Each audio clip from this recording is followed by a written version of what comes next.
Jaitapkar builders and developers 20 वर्षांपासून गृहस्वप्न साकार करणारं एक नातं विश्वासाचं।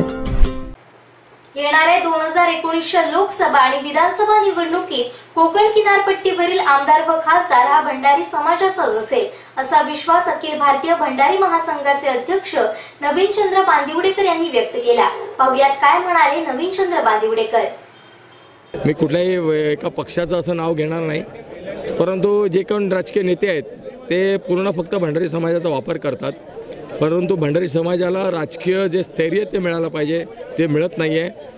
आणि भंडारी जोडो अभियान हा त्यातला एक जो भाग आहे, त्याच्यातनं भविष्यात आम्हाला 2019 किंवा त्या होणाऱ्या नंतरच्या 5 वर्ष होणाऱ्या नंतरच्या निवडणुकीमध्ये 2024च्या निवडणुकीमध्ये आम्हाला भंडारी समाजाचे कमीत कमी 7-8-10 आमदार या किनारपट्टीला असतील अशा पद्धतीचं काम आम्ही उभं करतो। आणि त्याचबरोबर 2 खासदारी होतील जे आमच्याकडे यापूर्वी कधी झाले नाहीत, ती खासदारकीसुद्धा आमच्या समाजाला येईल अशा पद्धतीचं काम आम्ही करतो। दुसरं, रमाकांत आचरेकर सरांचा जो निधन झालं आणि त्यानंतर त्यांना शासकीय इतमिताने त्यांचं अंतिम संस्कार केला गेला नाही, त्याबद्दल आमचा समाज प्रचंड नाराज आहे। आणि त्यासाठी लेखी निवेदन आम्ही महाराष्ट्र शासन मुख्यमंत्र्यांना नेऊन दिलेलं आहे। त्या निवेदनात आम्ही स्पष्ट म्हटलेलं आहे की त्यांचा ज्या पद्धतीने अपमान झालेला आहे, हा अपमान आमच्या सरांचा नव्हे तर समस्त क्रिकेट प्रेमींचा अपमान झालेला आहे की ज्यांनी देशाला जगाला असे क्रिकेटर्स घडवून दिले, त्या सन्माननीय आचरेकर सरांचं अंतिम संस्काराला जस राजकीय पद्धतीने त्यांचा अंतिम संस्कार व्हायला पाहिजे तसा राज्यस्तरीय पर्यंत झाला नाही, त्याबद्दल खेद व्यक्त करतो। त्याचबरोबर आम्ही निषेध व्यक्त केला आहे आणि त्यांच्या मरणानंतर त्यांना मोठा केंद्रीय पुरस्कार देण्यात यावा, असं आम्ही समाजभूषण पुरस्कार त्यांना मिळावा अशी आम्ही मागणी केलेली आहे।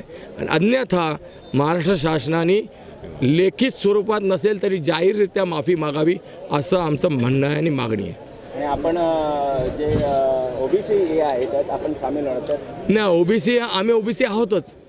आणि आम्ही मुंबईमध्ये 4 वर्षापूर्वी ओबीसी संघर्ष समन्वय समिती म्हणून स्थापन केलेली आहे। याच्यामध्ये ओबीसीच्या प्रमुख 6 संघटना आगरी, कोळी, कुणबी, भंडारी, माळी आणि तेली आणि असे 6 संघटना एकत्रित आलो आहोत।